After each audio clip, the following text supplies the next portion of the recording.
Isa sa pinakamalupitang trash talkan talaga ngayon is yung term na Bisaya. At madalas na nagsasabi nito ay ang mga Tagalog. Minsan pag hindi nakakasabay sa game, ang kasama nila sabihan agad na Bisaya, Probensyano o di kaya kung ano-anong masasakit na salita.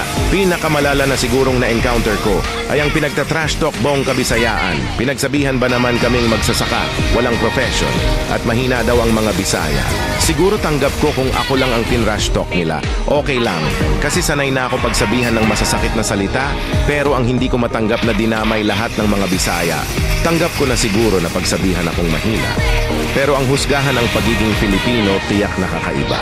Para sa mga Tagalog na mahilig man trash talk sa mga Bisaya, isipin nyo. Maraming bayaning Bisaya ang nagbuhis ng buhay para sa ating mga Pilipino at sa ating bansa. Para hindi masakop ng mga banyaga. Tapos kayo nilalait nyo lang ang mga Pilipino na nasa ibabang bahagi ng Pilipinas. Sa tingin nyo natutuwa sila sa atin ngayon?